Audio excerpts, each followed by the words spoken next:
Hola Jim, como siempre y todos los años, muchas gracias por la invitación. Entiendo que este evento de Softec es realmente importante y congrega pues a los principales participantes en el sector vivienda. Un saludo para todos ustedes y también gracias por la oportunidad de poder compartir con ustedes pues cuál ha sido nuestra visión de este 2013, un año realmente difícil para el sector vivienda.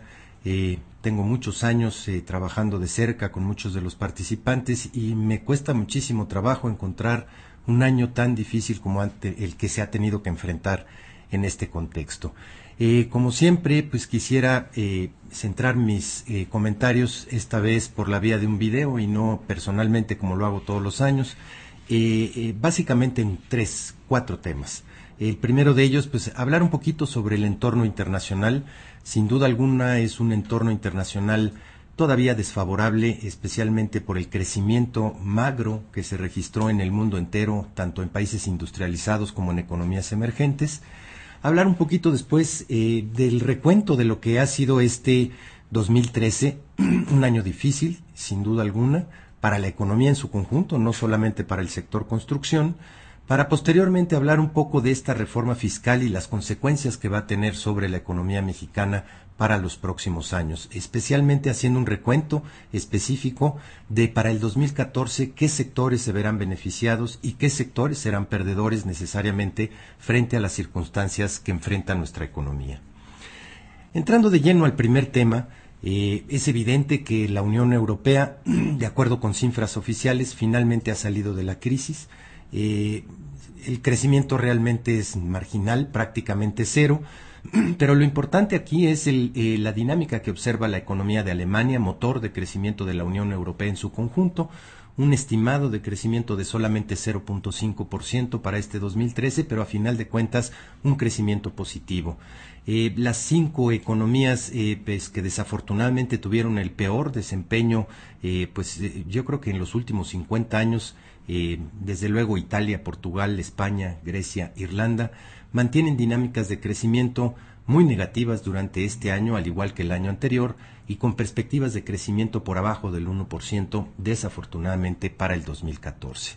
En ese contexto, Europa, siendo uno de los 3 grandes motores de crecimiento a nivel mundial y sobre todo de demanda agregada, pues es preciso también señalar que las economías emergentes, especialmente los famosos BRICS, Brasil, Rusia, India y China, no han tenido tampoco en el 2013 un muy buen desempeño.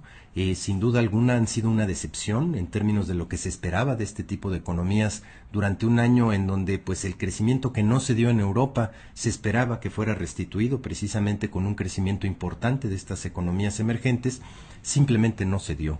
Las economías principales, especialmente China, se temía un aterrizaje forzoso, y aterrizaje forzoso para China es crecer menos de 8% para este 2013. Su crecimiento pues finalmente fue 7.6%, y eso conlleva que China no haya podido generar los 20 millones de empleos que se requieren en promedio por año, y haya impactado también desfavorablemente el crecimiento esperado para el mundo entero. Un crecimiento que hace solamente 12 meses se esperaba superior al 3%, 3.3 para ser precisos.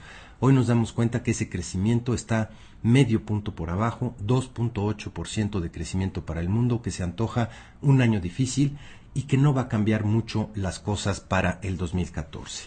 Probablemente la noticia más importante para México también en el ámbito internacional, pero esta sí con un tinte un poquito más favorable, es el crecimiento de los Estados Unidos. Un crecimiento que ha sido mucho más vigoroso de lo que todo el mundo esperaba, un crecimiento de 2.8% para el tercer trimestre, que nos da pues un crecimiento superior al 2% para Estados Unidos para el 2013 en su conjunto, pues ha motivado la sorpresa de propios y extraños, y se centra en 2 aspectos fundamentales. El primero de ellos es que Estados Unidos está pasando por una de las transiciones tecnológicas más dramáticas de su historia. Es ciertamente catalogada como una revolución industrial y está centrada precisamente en un acceso a insumos energéticos mucho más barato que el promedio del mundo. Y eso ha ocasionado que el sector industrial de Estados Unidos, específicamente el sector manufacturero, tenga una dinámica de crecimiento muy importante. Pero esta vez, al contrario de las anteriores, no ha sido acompañada también de una dinámica de crecimiento importante de nuestro sector industrial, un sector industrial que por primera vez desde 1994 se ha separado en términos de tendencia de lo que sucede en los Estados Unidos. Y eso es preocupante, sin duda alguna, por lo que pudiera implicar para el desarrollo de nuestro sector manufacturero. Es evidente que dejamos años atrás esta competitividad de los países y de las empresas de las economías emergentes basada solamente en costos de mano de obra barata. Hoy por hoy la competitividad en el mundo entero se está dando sobre la base de tener acceso a energéticos mucho más baratos que el promedio de los demás países. Y ese ha sido el caso de los Estados Unidos, que ha basado su crecimiento en regresar procesos que había mandado a otras partes del mundo, a muchas economías emergentes, incluyendo la de México, de regreso a su país. Junto con eso, Estados Unidos está observando un crecimiento muy importante del ingreso y del consumo personal de sus familias. Un crecimiento pues que ya lleva 3 años y medio de manera consecutiva, ubicado por encima del 4%. Pero ahora acompañado, y yo les diría afortunadamente, por un mercado hipotecario, un mercado de casas nuevas, mucho más acorde con su dinámica demográfica por una parte y mucho más acorde con los ingresos de las familias de ese país. Ya no están en la tesitura como lo tuvieron hace 5 o 6 años de tener 3 o 4 hipotecas por familia, hoy tienen una, han ajustado la deuda en la mayoría de los casos y yo les diría afortunadamente para el caso mexicano empiezan a tener una dinámica alta pero sostenible, y esa parte sostenible es donde México tendrá una oportunidad importante para montarse en el desarrollo hacia adelante. Las empresas estadounidenses empiezan a tener una generación de empleo formal cercana a los 200,000, es su objetivo, y aquí es en donde entra la segunda parte importante del crecimiento de Estados Unidos, muy por encima de la dinámica observada en el resto de los países avanzados del mundo. Una política monetaria increíblemente agresiva, cerca de 84,000 millones de dólares al mes es lo que le inyecta la Reserva Federal y le seguirá inyectando hasta en tanto decidan que el sector privado puede por sí solo. Y es un ingreso, sin duda alguna, una inyección de flujo que ha mantenido esta dinámica de crecimiento sin inflación. Y eso es lo que también tiene sorprendidos a propios y extraños. ¿Cómo se le puede inyectar una cantidad de dinero de ese tamaño a esa economía por un periodo tan prolongado de tiempo sin que haya precisamente efectos inflacionarios importantes? Habrá que ver hacia adelante si este contexto se mantiene mientras la demanda de dólares del resto del mundo esté ahí y mientras se siga considerando a los bonos del Tesoro de los Estados Unidos como un refugio contra la incertidumbre financiera. Esto se podrá hacer pues prácticamente de manera permanente. No está exento de costos, evidentemente tendrán que anunciar en el transcurso probablemente del primer trimestre del año que entra un calendario de eliminación precisamente de este QE3, este Quantitative Easing en su periodo número 3, que de alguna manera tendrá también un impacto sobre la economía de Estados Unidos y sobre la economía mexicana en su conjunto. Quisiera entrar de lleno en apuntarle un poco las placas al camión que nos atropelló durante 2013. Sin duda alguna es un crecimiento sustancialmente del que esperábamos todo mundo al inicio del año, un arranque decepcionante con un crecimiento del PIB en el primer trimestre del año de solamente 0.6% a tasa anualizada y que contrasta dramáticamente con lo que observamos durante el periodo 2010, 2011, 2012 con tasas de crecimiento del PIB superiores al 4% en promedio por año. Sin duda alguna intervinieron básicamente 4 factores. El primero de ellos, el efecto que tuvo sobre el crecimiento económico, el menor gasto público corriente. Es una caída realmente importante. Este gasto público corriente venía creciendo a una tasa del 2.4% durante los últimos 4 años. En el primer semestre del año creció solamente 0.3%. Evidentemente no podemos soslayar como un segundo elemento fundamental el efecto de las nuevas reglas de vivienda y el golpazo que tuvo un sector trascendente para la economía nacional como es la fabricación de nueva vivienda, que aporta cerca del 20% de los empleos formales en nuestro país. Y en ese contexto, después de pasar de un crecimiento de 2.9% el año pasado, crecimientos cercanos al 4,5-5% durante 2010-2011, a una caída de menos 1.7 en el primer semestre del año, es una reversión dramática y explica en muy buena parte el desconcierto en términos de crecimiento del Producto Interno Bruto a nivel nacional. El tercer elemento evidentemente tiene que ver con la inversión pública en nuestro país. ahí es en donde se da y se gesta la mayor caída, la más dramática de todas, después de crecer casi 3% el año pasado. En los primeros 9 meses de este año se cae 9% en términos reales, y esto sin duda alguna tuvo un impacto sobre el resto de la actividad económica del país. Un sector público que decide evidentemente contraer la inversión en infraestructura, que impacta al sector construcción, y junto con el sector vivienda, pues dan cuenta de un retroceso importante en la dinámica del crecimiento del país en su conjunto.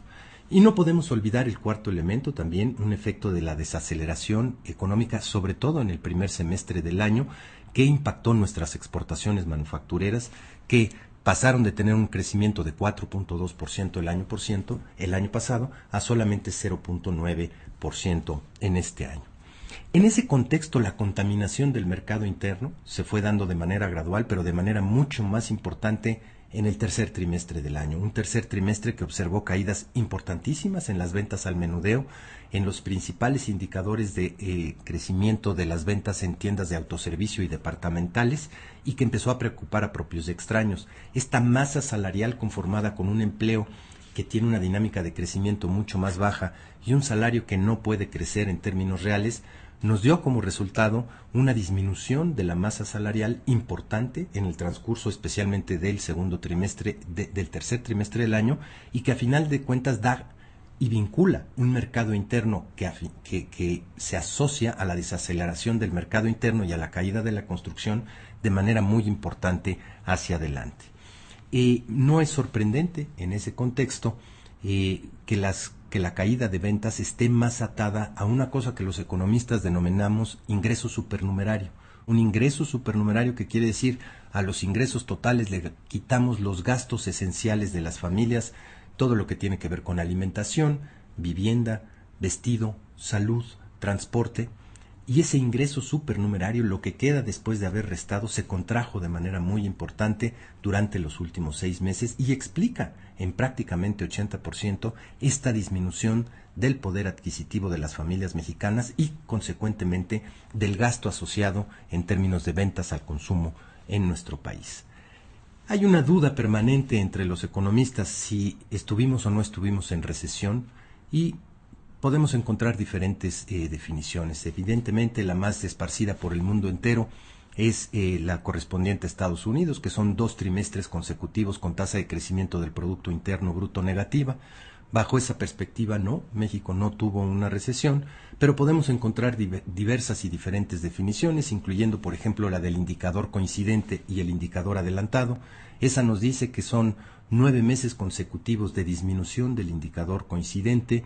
Es una recesión, y eso sí lo podemos encontrar en la economía mexicana. De hecho, desde junio del año pasado, desde junio de 2012, encontramos consistentemente una caída de este indicador coincidente, lo cual nos dice que sí estuvimos en una recesión muy ligera. Pero afortunadamente los últimos datos disponibles, nos dicen que estamos empezando a salir de ella. Una preocupación fundamental es qué sucede con nuestras exportaciones, especialmente las manufactureras, y el punto más específico, qué sucede con nuestras exportaciones automotrices. Aparentemente prendieron focos rojos en el transcurso de los primeros 9 meses del año. Octubre nos tranquiliza en términos de esta dinámica de recuperación del crecimiento económico, pero no quita el dedo del renglón de esta ventaja en materia energética que tienen los Estados Unidos ya desde hace un buen rato. El precio al que acceden las empresas norteamericanas del gas natural es hoy por hoy 40% más bajo del que acceden las empresas mexicanas. Y eso abre una brecha tremenda en competitividad contra la que tienen que luchar precisamente nuestro sector manufacturero. Lo podemos calificar como un fenómeno estructural o uno temporal. Eso solo lo decidiremos los propios mexicanos. Y en ese contexto se vuelve crucial una reforma energética que nos permita eso, ya no solamente producir más petróleo, ya no solamente satisfacer los requerimientos financieros del sector público, sino además darle esta ventaja competitiva a las empresas mexicanas que necesariamente tienen que estar ahí compitiendo con el mundo entero por ganar el mercado norteamericano.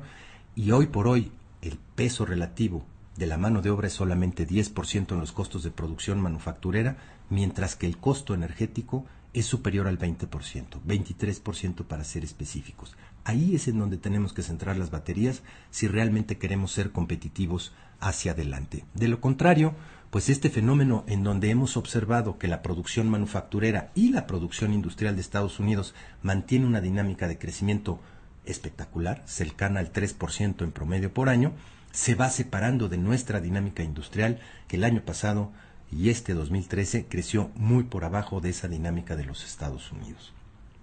Las expectativas de crecimiento para el año que entra, pues necesariamente tienen que ser mejores. No hay duda, ha habido una curva de aprendizaje del gasto de infraestructura del sector público.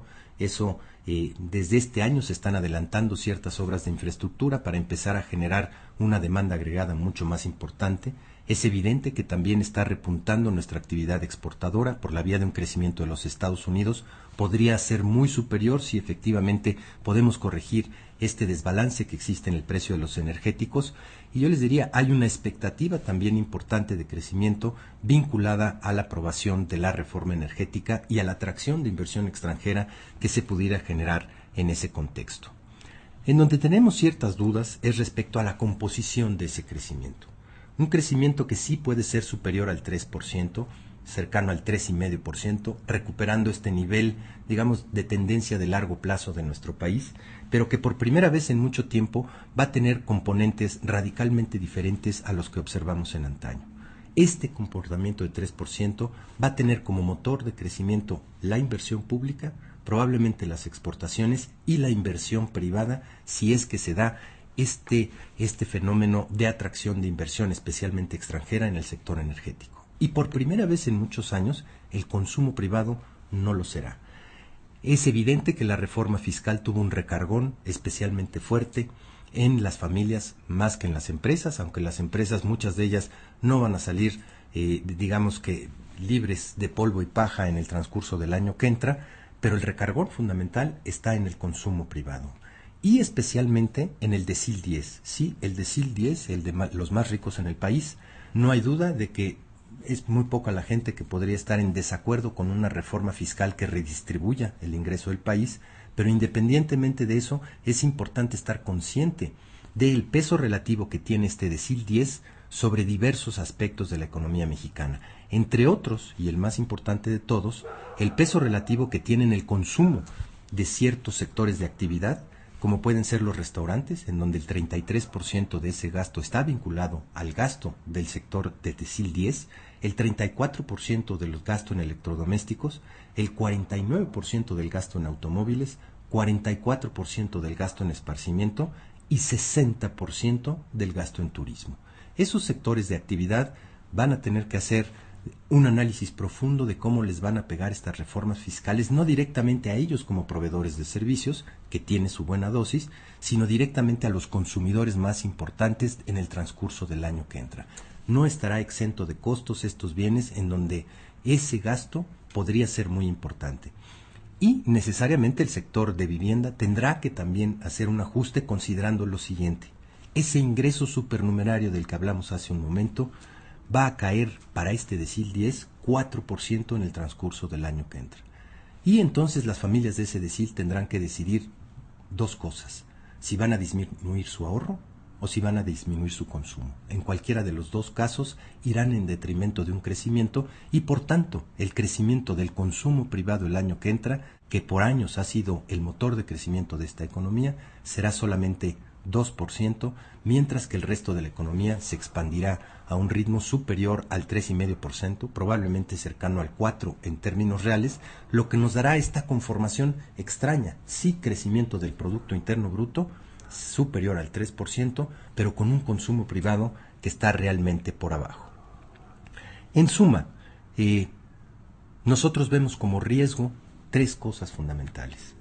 Primero, retraso en la aprobación de la reforma energética que pueda impactar desfavorablemente las expectativas, con una retracción de la inversión productiva, lo que implicará que nuestro Producto Interno Bruto no solamente no crezca a tasas superiores al 3%, sino que se acerque más bien a una tasa de crecimiento del 2%. Esperemos que ese no sea el caso, porque sí tendría un impacto muy fuerte, especialmente sobre las expectativas y la formación bruta de capital fijo de este país. Segundo, que haya un atraso en la ejecución de los proyectos de inversión pública, en cuyo caso el crecimiento del Producto Interno Bruto también puede estar por abajo del 3% durante el año que entra. Esos dos factores de riesgo, sin duda alguna, están ahí, están latentes. Vamos a ver cómo se desarrollan en el transcurso del año, especialmente en el primer semestre, pero sí podrían tener un impacto, al que le damos una ponderación mucho más baja, pero no podemos advertir que también es un riesgo en el transcurso del año que entra, es que hay un debilitamiento de la economía de los Estados Unidos. Ahí está el corazón de nuestras exportaciones, ahí es en donde hemos centrado una muy buena parte de nuestro desarrollo y sin duda alguna tendremos que seguir muy de cerca qué pasa con este país. Es claro que todo mundo trae una proyección importante de crecimiento para Estados Unidos, 2.6% para el año que entra y 3% de su sector industrial, lo cual debiera de tener un jalón importante sobre nuestras manufacturas y especialmente sobre nuestra exportación hacia este país. En esencia, podemos resumir un poco lo que hemos dicho diciendo lo siguiente: sí vamos a seguir enfrentando un entorno internacional desfavorable fuera de los Estados Unidos. Sí tuvimos una desaceleración importante en México durante el primer semestre de este año. Hay algunos indicios de recuperación hacia el final de este 2013 y hay un elemento fundamental para el crecimiento de este país en el transcurso de los próximos meses, que es la reforma energética. Es clave para incrementar la inversión productiva, es clave para abatir los costos de producción de nuestras manufacturas y es clave para detonar un proceso de apertura de ingresos para el sector público. La reforma hacendaria tendrá un impulso muy importante del gasto público que de alguna manera va a tender a compensar este recargón fiscal muy importante sobre familias, pero también sobre empresas, y en ese contexto es factible esperar que el Producto Interno Bruto del país regrese a esta tasa natural que hoy por hoy sigue siendo nuestra tasa natural, hasta que estas reformas estructurales pospuestas durante muchísimo tiempo, pero a final de cuentas instrumentadas en el transcurso de este 2013, nos lleve del 3% al 5%. Muchas gracias. Saludos, Jean.